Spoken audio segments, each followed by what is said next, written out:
turminha, começando mais um Arrudeio e ao meu lado esta autoridade de gente, essa pessoa maravilhosa, doutora Yara Marques. Obrigado, querida, Obrigada por estar com a gente aqui.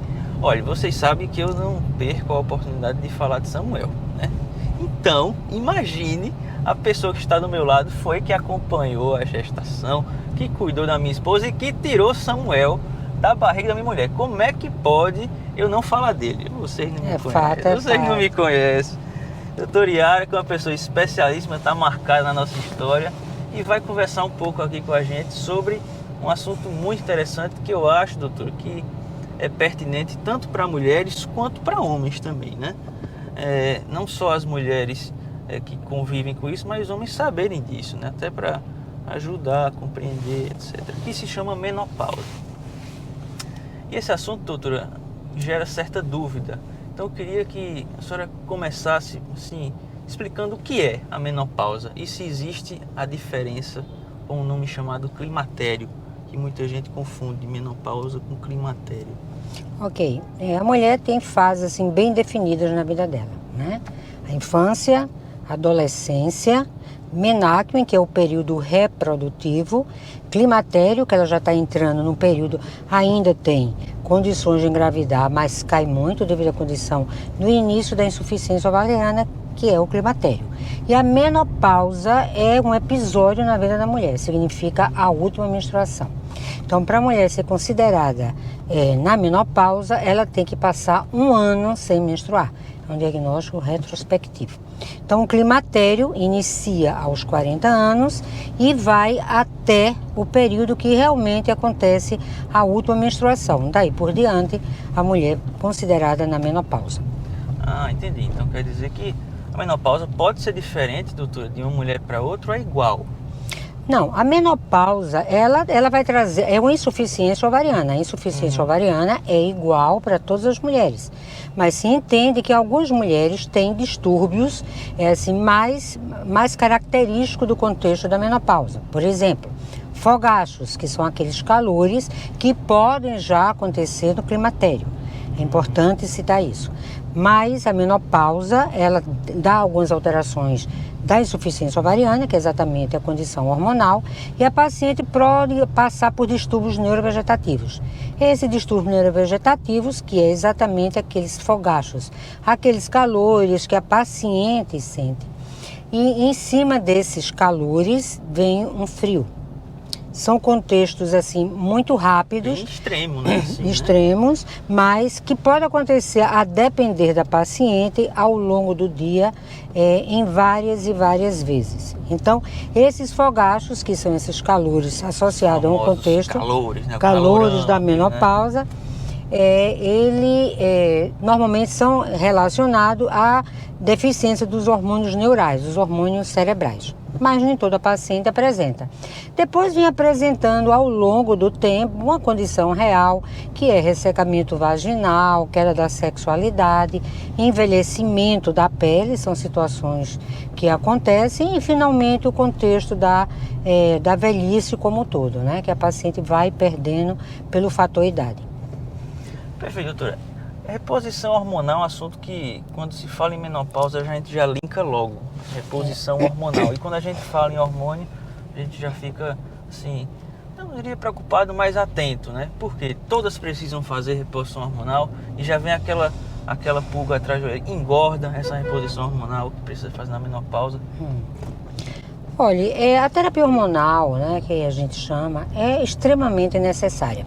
Entender que a partir do momento que você tem um ovário que dá a você sua condição parente da juventude, pele, né, cabelo, sexualidade, lubrificação vaginal. Então, dá à mulher todo esse contexto, porque o hormônio é o grande responsável pela produção do colágeno.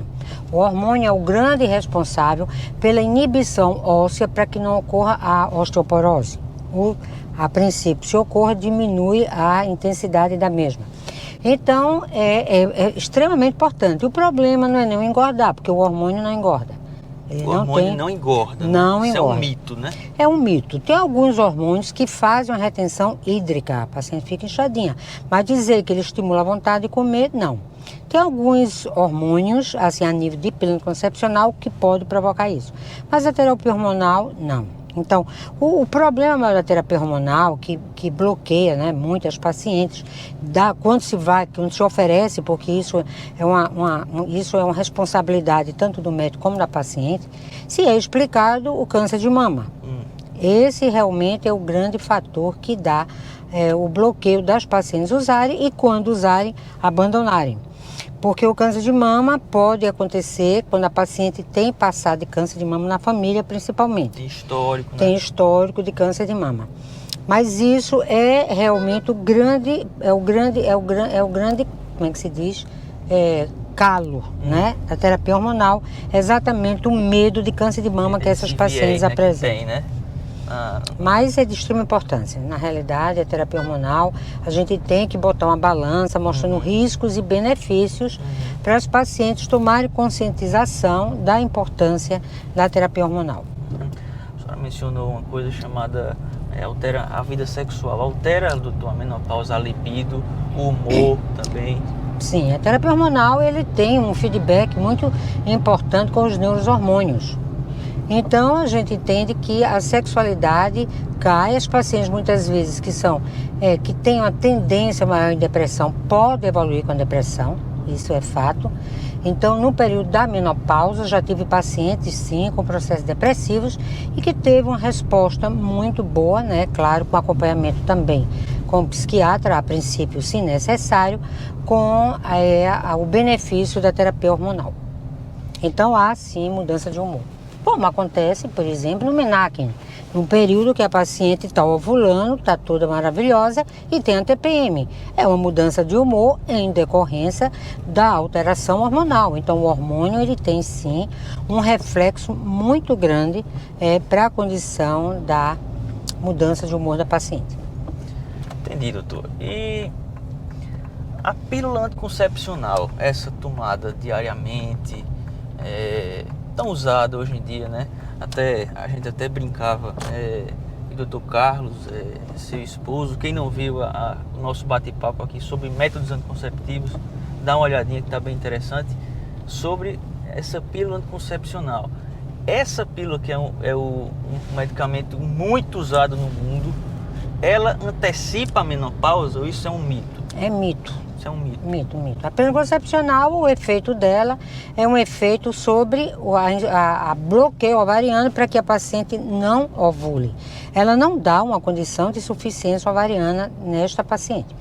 Esse mito acontece mais porque as pacientezinhas muitas vezes são portadoras de alguma alteração hormonal, né, muitas vezes de origem ovariana, e não fazem uma avaliação antes de iniciar a pílula. Então, quando para a pílula, por exemplo, a paciente portadora de ovários policísticos, uma paciente anovulatória crônica, começa a tomar a pílula, o sangramento da pílula é um sangramento de escape. A paciente toma a pílula, aquilo que ela menstrua é artificial, é da pílula que ela está tomando, o escape da pílula. Então, quando para a pílula, que começa uma defasagem ovariana, então ela relaciona a tomada da pílula, mas não provoca esterilidade, não. Tem não, né? Isso não, aí não provoca esterilidade. Tem não, né? Tem inúmeros defeitos, a gente entende, mas esterilidade não. Mas esse aí não é um, né? Não.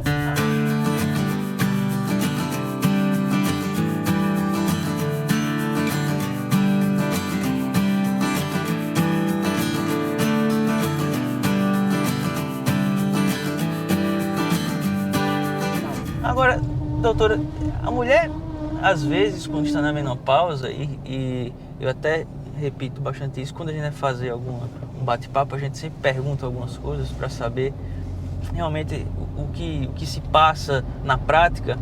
Dizem que dão entrada em emergências, com dores, passando mal, aquela agonia, achando que está morrendo do coração. Certo. Esses mal-estar, assim, existe mesmo, faz parte, isso é mais psicológico, isso não é? Não, voltando àquela pergunta que você fez, se a paciente tem processo depressivo, ela mexe com a paciente como um todo, né? Então, Está mais suscetível a isso. Fica mais susceptível. Então, a gente entende que a terapia hormonal dá muito bem-estar à paciente, né? Dá bem-estar à paciente. Então, a partir do momento que ela não tem, como ela vai evoluir? Se vai evoluir muitas vezes com um contexto associado a um processo depressivo ou uma síndrome do pânico, fica difícil analisar. É um peso assim que a gente não pode dizer, doutora, existe assim um percentual de pacientes que possam evoluir com a contexto de síndrome do pânico ou a paciente com depressão? É difícil a gente dizer, mas é importante ressaltar que existe essa coligação sim entre a defasagem, né, uma insuficiência ovariana que está acontecendo e a labilidade emocional da paciente.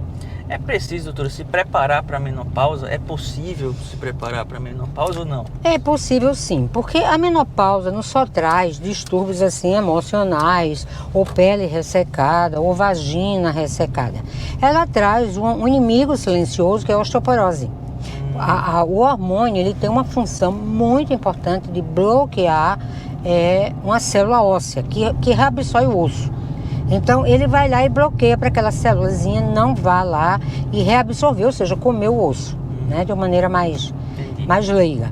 Então ele vai lá e bloqueia essa célula. Então na realidade ele está impedindo que essa paciente perca o osso. A partir do momento que ela começa a perder osso, então ele vai ter osteoporose. Aí a depender dos fatores. Hereditário pesa muito também associado à menopausa. Então qual seria o preparo, né? Inicialmente pacientes climatéricas. Entender que essas pacientes climatéricas precisam ser orientadas a fazer uma dieta rica em cálcio, a avaliar se ela tem uma vitamina D otimizada, se está bem a vitamina D, porque são dois fatores coadjuvantes de importância fundamental para manter um osso de boa qualidade. Associado a isso, os exercícios físicos, né? Então, o exercício físico tanto mantém bem a paciente do ponto de vista metabólico, né? Melhorando o colesterol, né? Liberação de adrenalina, o bem-estar, como também uma dieta efetiva. Em relação assim, doutora, eu posso prorrogar, por exemplo, a minha menopausa, eu posso deixar ela para mais adiante, para não precisar tomar terapia hormonal? Não, não pode. Só se for, mesmo precoce, a gente tem limitações para que isso aconteça. Então, o que vai fazer é tentar otimizar a vida dela, né? Melhorar a qualidade de vida, tanto em dieta como em exercício físico. Perfeito, doutora. Existe uma pergunta que aí eu queria saber se é verdade ou se é mito. Depois da menopausa, a mulher tem que parar de ir para o ginecologista? Não precisa mais ir? Não, ela tem que ir. Porque, por esses motivos agora citados, olha, uma paciente da menopausa que está com distúrbio emocional, uma paciente que está com deficiência sexual, porque se uma paciente tem ressecamento vaginal, ela vai ter dificuldade de ter relações sexual. Ela vai ter dor durante a relação sexual. E isso se trata. Doutora, mas eu não quero tomar hormônio e eu quero melhorar minha vagina que está ressecada. Existem medicações, cremes vaginais muito bons que favorecem. Que ir mesmo, né? Claro, evitar, tratar, porque na realidade a ginecologista é o clínico da mulher.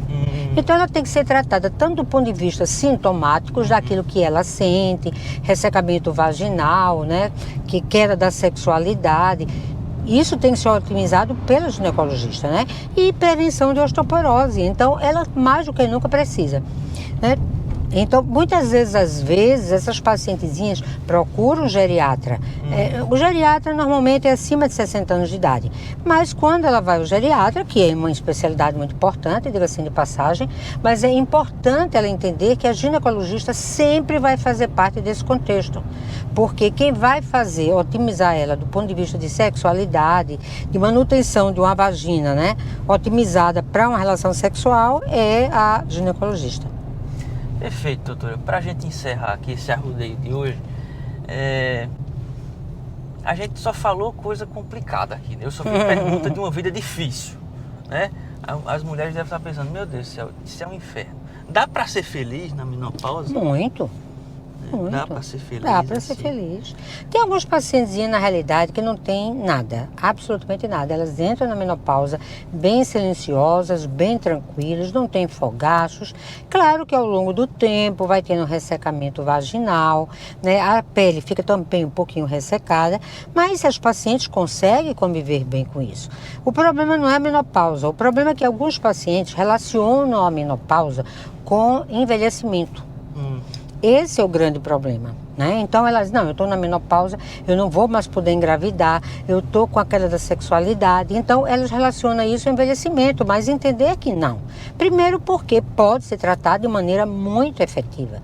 E segundo, a paciente pode ficar bem, muitas vezes, sem uso de uma terapia hormonal, só com os contextos sintomáticos, né? E tem pacientes que não têm um contexto depressivo, ela fica muito bem, obrigada. Isso é assim, muito de paciente para paciente. A gente está falando como um geral, né? Como a população em geral. Mas entrar na menopausa não significa jamais infelicidade. Tá vendo? Né? Que existe esse, né? Jamais. Estigma aí, né? Não. É porque chegou lá, já viveu, né? Uma vida assim plena também, né? É. E depois tem outra vida diferente, né, doutora? É. Você vai ver outra vida com outros olhos também diferentes e melhor também. Eu acho que cada época tem sua fase, né? Às vezes a gente fica triste com a fase que passou e esquece de aproveitar essa fase que tá chegando. Eu acho que a fase da menopausa é uma fase muito boa, porque a paciente ela vai continuar vivendo plenamente, porque ela está num período que já está definido do ponto de vista profissional, essa pacientezinha já está definida do ponto de vista de social, ela já tem as amizades, já ela consolidou muita coisa na vida dela. A queda da sexualidade do parceiro que vai acontecer é uma coisa que isso é em conjunto. É normal, é natural, normal, é comum acontecer e existem medicações para isso, né? Então, ela está doente? Não, ela não está doente. Ela está por um período de vida que vai precisar de um hormônio que ela tinha e deixou de ter. Que pode ser feito? Pode. Não, eu não quero, doutora. Então se faz a condição isolada, porque isso reflete na qualidade de vida dela.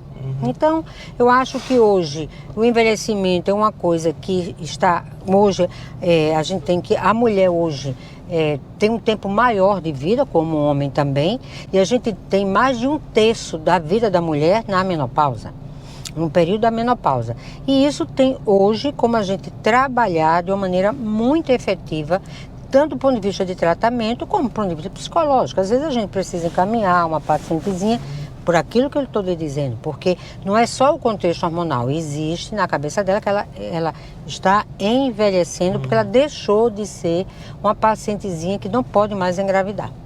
Tem que saber encarar isso, tem que saber, é um segredo, né? Tem que ter um preparo, entender que é um período de vida que ela já fechou. Às vezes é difícil, principalmente uma pacientezinha que não teve filhos.